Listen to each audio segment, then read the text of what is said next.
everybody knows that the council blew it. The council people were in place at the time blew it with the contract. We thought it was going to. We had no idea it was going to be what it is, regardless of what others said. But here's my question to the law director. Have you seen it? Have you seen this dump that they're talking about?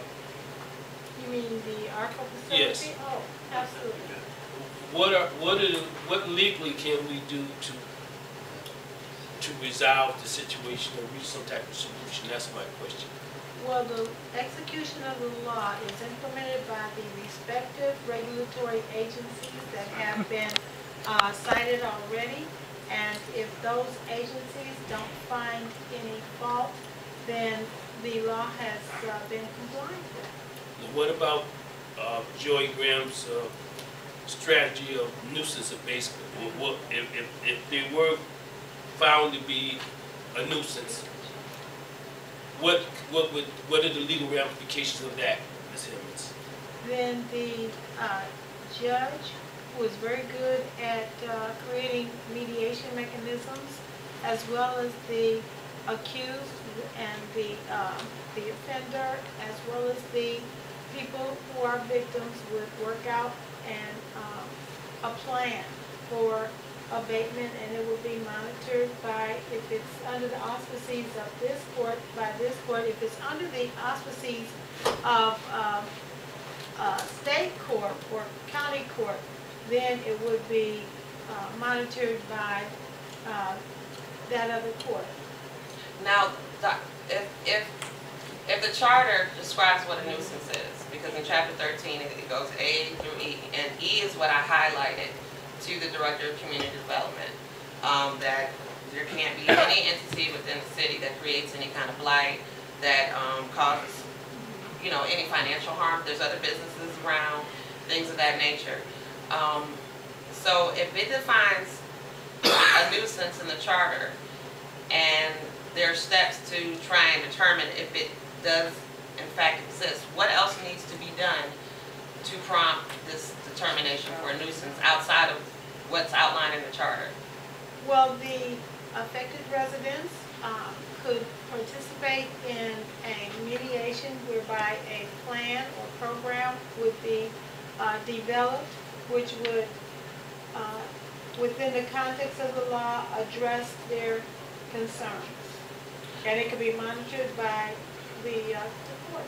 So now, let me ask you this question, just since you're here, and I'm glad you're here. So the initial process of actually putting a complaint on record regarding the nuisance, a letter is not going to suffice to community development to get that started, that process? Oh yeah, absolutely. If the community development department, or more specifically the building department, sends out, they have steps, and they can send a, and I would work with them in terms of outlining the issues involved, and then they could choose to follow a mediation program.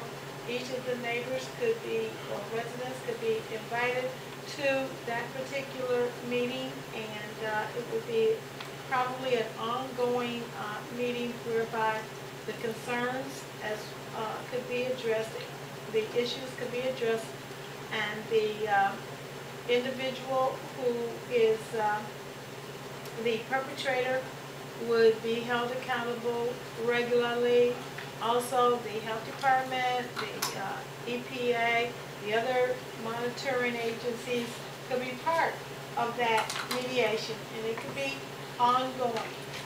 So the initial step has to come from our administration, correct? From the building department, and if you would like that to be initiated, the building official as well as the building inspector could initiate, the regular steps, which would a letter would be sent to ARCO, and then the resolution or the meetings could take place with the affected residents, and they could come to the meeting. those residents that are specifically affected would be invited to that departmental meeting, yes. Now, I wrote a letter to community development, and the response that I received was that he's compliant. He is compliant? That he's compliant, yes. But I specifically wrote regarding the nuisance and determination of a nuisance. But I have not been able to receive any response regarding that. Okay, now, in terms of specific complaints, if you got statements from those that are in your ward who are being negatively impacted, get statements from each one of them, and then I would advise them that they are obligated to respond to those complaints. Okay, because that's not specifically outlined in the charter. It says that a complaint needs to be made. So I made it on behalf of the residents. But I do currently have residents that are writing their own, voicing their own statements. Compile them and give me copies. Okay, Mr. Holmes? Yeah, the only thing I want to say is this. It's very simple. What we are doing is just wasting time. Now, because what you're saying is the people that brought this man here and brought this before council, and they did not do no investigation on the man or nothing. They didn't bring nothing to it.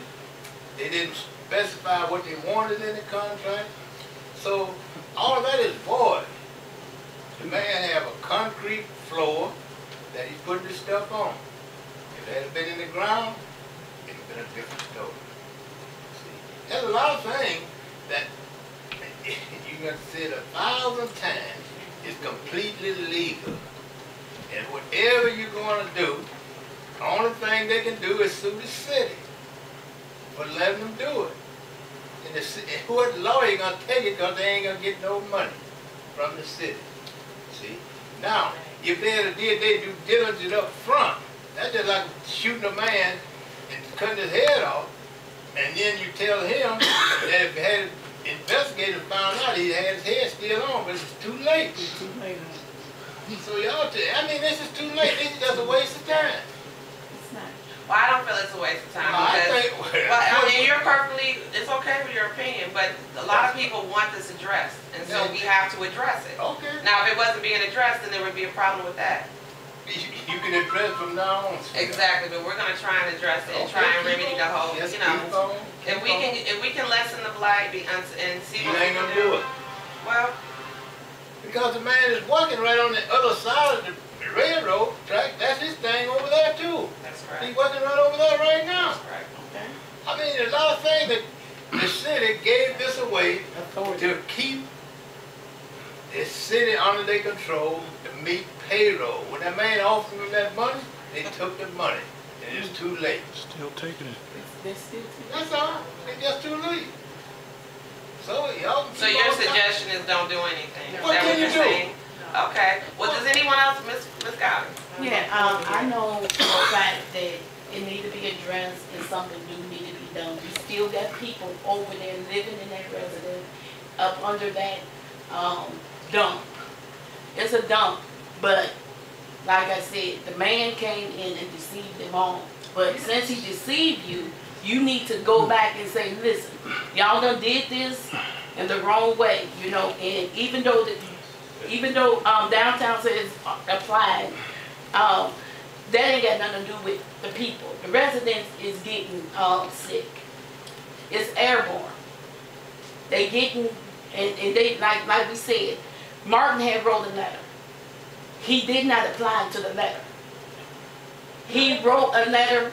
Now, where's the director in East Cleveland? Who is the director? We're talking about the director. He wrote a letter to an individual. He didn't write to ARCO, so legally, George Riley doesn't have to respond to it because that facility is not in his name. Okay, so I talked with him. He has a team of lawyers, so that's something that they brought up to me. As far as it's ARCO Recycling, he's not the owner of it. He's not even listed as the owner. So writing to him and requesting it, yeah, he could have given a response, but is he required to? No. Okay, but he deceived you. He came in and acted like he wanted to be. The contract is a CNDD. Okay, where is the contract? The thing is, it's in the council office. Okay. The thing is that if you read the contract all the way through, then you couldn't be deceived. Right. If you didn't know what a CNDD was, all you have to do is look it up and see what it is. Some counselors said that they knew exactly what it was, some said that they didn't. It doesn't, at this point, it doesn't matter. It's here now, so we gotta deal with it. We're gonna So deal, regardless if we deceive people, that buyers beware kind of thing, you know, that's not the issue. The issue is that now that he's there, what can we do to help everybody? Yeah, because we don't want to have ourselves in a situation where he decides that I'm just going to up and leave, or he feels as though, you know, the company rather feels, we don't want that situation because we wouldn't be able to clean it up. And by the type of CNDD it is, it's not like Korea was stating, it's a special type of program that he was permitted and allowed to operate this, not as a, because I believe there's only 9 in the state of Ohio. Right, I believe it's 9 of them. My memory should, but it's not a lot of them. And they're regulated to the T by the EPA. This is a special program. You go on the EPA website and you look up CNDD. You can actually put your input as to things that you'd like to see regarding these type of facilities, the establishment of them, how they're ran. The one thing that I did learn is that the EPA does mandate that any of these facilities have to comply with city ordinances, home rule. So even if he's county, state, or federal, if he violates any ordinances within our charter, then we have a right to. And so that's why I started the process of trying to determine a nuisance. Ms. Thomas? Yes. Thank you, Madam Chair. thank you. As one of the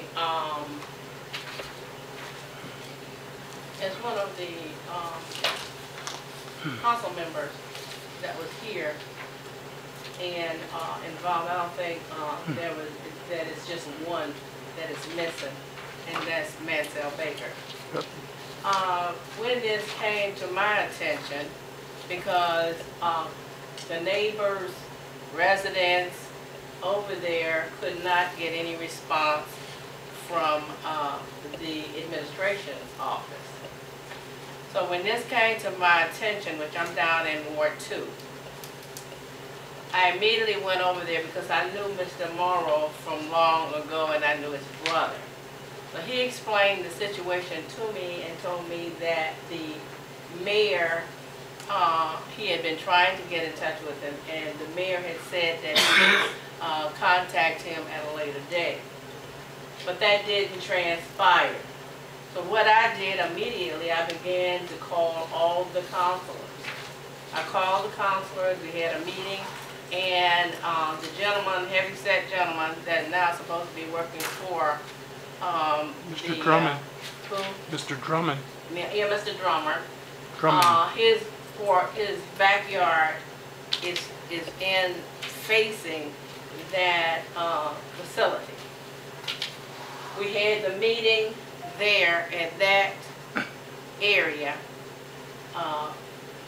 Mr. Martin came down. Mr. King came, Councilman King came down. Councilman Wheeler came down. And I got on the phone and called the mayor's office, and Belinda said that he was going to come down. It took him an hour or two before he got down there, the mayor. We all sat around, and Mr. Riley came out there, and he talked, and he said what he was going to do, that he had a plan, and that the plan, he was working on a plan, and he was going to get everything together. And Belinda got the mayor to come down to the meeting, and the meeting took place, and we all were talking about what are we going to do at this particular time. Now, the person that is supposed to deal with that is the law department. Not only the law department, but the community development. They're supposed to, the law department is supposed to make sure that everything is legal and transparent and bring it to the legislative body. That was brought to the legislative body, and everything was supposed to be all right, everything was supposed to be checked out, and you know how Councilman Martin asked 50 million questions, I'm exaggerating a little bit, but he goes on his traveling to ask questions. Councilor King gave his synopsis since he's a contractor, and he said what was trying to be happening over there. In the meantime, the city was in dire straits to get that payroll paid at that particular time. So not only the law director at that time was Mr. Rowley and the deputy person. They explained it to us and brought it up here to us and said we needed this money, and it was $125,000. And at that point, the auditor said that would get us out of this dire strait. The council went over and over and over about it and talked to the law director and took it up. It's not that nobody up here did anything, because we did do something, but we are legislators also, and we kept coming back down there to see what was going to happen. Only later did we find out that this individual did not own that, and his $125,000 was a part of a trust, he said.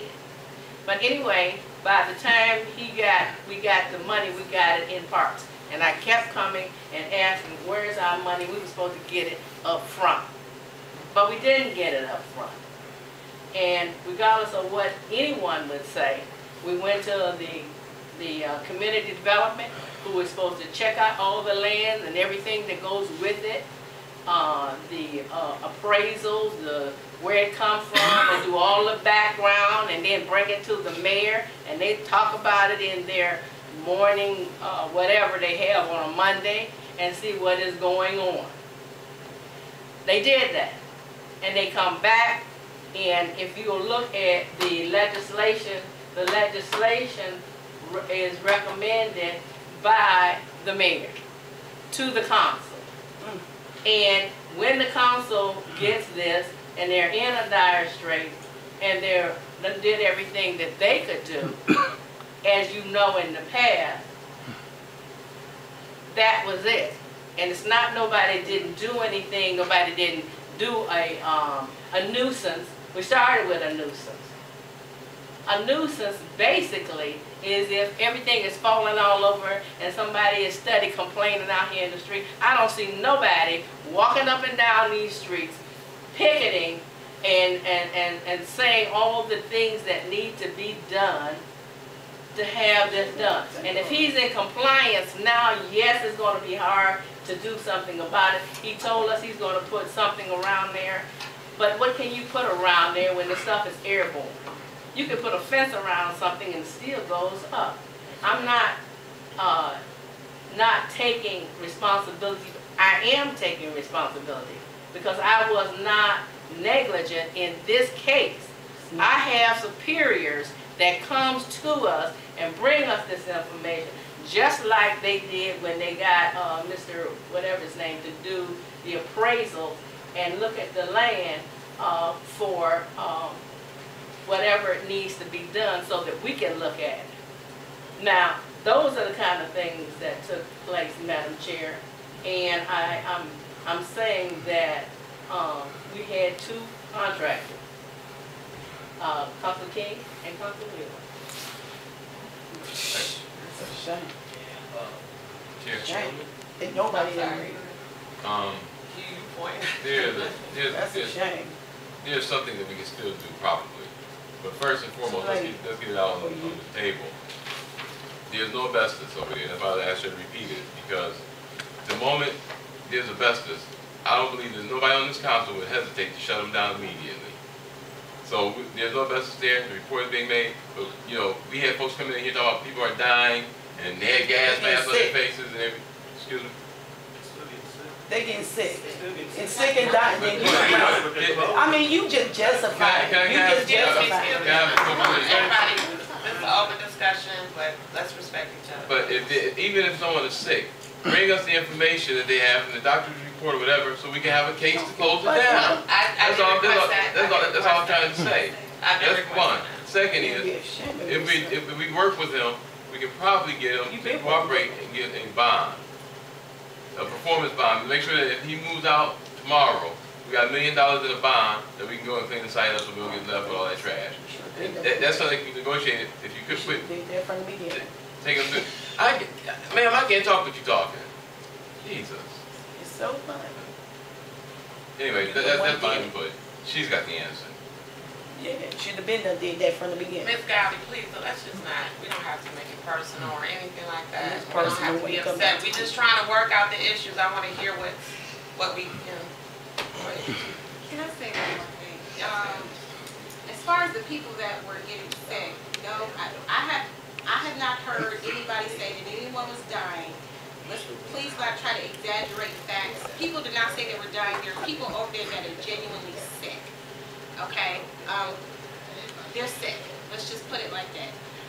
And as far as people getting medical records, I don't know if anyone has any issues with medical insurance or being able to come out of their home to be able to do so. Maybe if you as a councilwoman can come up with some type of help for them. I've explored help for them. I've gone over to the Cleveland Clinic. I've asked about mobile clinics that can come over there, test their lead. We've given them some information about that, but you have to understand, too, people are very afraid. They're very scared. What do you think they're afraid of, in your opinion? I think that they're afraid of backlash, number one. I think that they don't think that people are hearing them. I think that when you talk about people getting sick, that there is this big joke about it, like it's something funny, and it's not funny. It's a genuine problem. I'm looking at people's eyes and looking and can tell that there's something going on with them medically, whether it was a pre-existing condition or it was after the fact, that you can't sit up here and tell a person that you're getting sick and it's not because of that. There's no other reason why that they've been sick this time around as to before 3 years ago they may not have had those ailments. Now that this dump is over here, they're getting sick, so they have a genuine concern. So I think that they're afraid of backlash. I think they're afraid of getting Now, this is backlash. isolated just in Noble Road. You said you toured it. No, it's Have you not. been over to, No. have you talked with residents on Rosedale, Elderwood? Because I had a community meeting, I believe you guys came to it at the very end of it. And that's when a lot of the residents were voicing their concerns and talking about, you know, so I'm in constant contact, not so much with the people on Noble Road, that's some of, Mr. Morrow was who I was Direct health problem is probably them. with Noble Road. And so I talked to Morrow and asked him if you knew of any residents that could provide any kind of documentation or anything.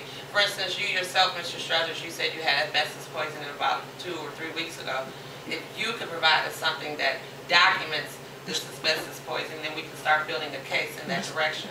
Mr. Morrow's sick because we went out and shot. He won the selfie thing. Take a picture in front of the dump. He's sick. I'm sick right now. I'm heading to I the... saw Mr. Morrow Wednesday. He's sick? Yes. He got sick? Oh, He really? and I both were sick because we were standing next to that place that's not putting out any toxic dump, not putting out any dust, not putting out anything bad. And so I'm going to get you the stuff that you need. Because I'm going to have the Because VA. I'd like to see, Tonight, I'm going to have the VA run every test that they possibly can run on my lungs because I wasn't this sick until I did this shoot. Right. And it was just a fun shoot, just photos in front of that place with Mr. Morrow to give him some tickets that I just gave away because he can't use them and I can't use them. So I'm going to give him what you guys need. so you think the direct people getting ill is just directly affecting the Noble Road residents, no one else? No, it is affecting the store owner on Noble.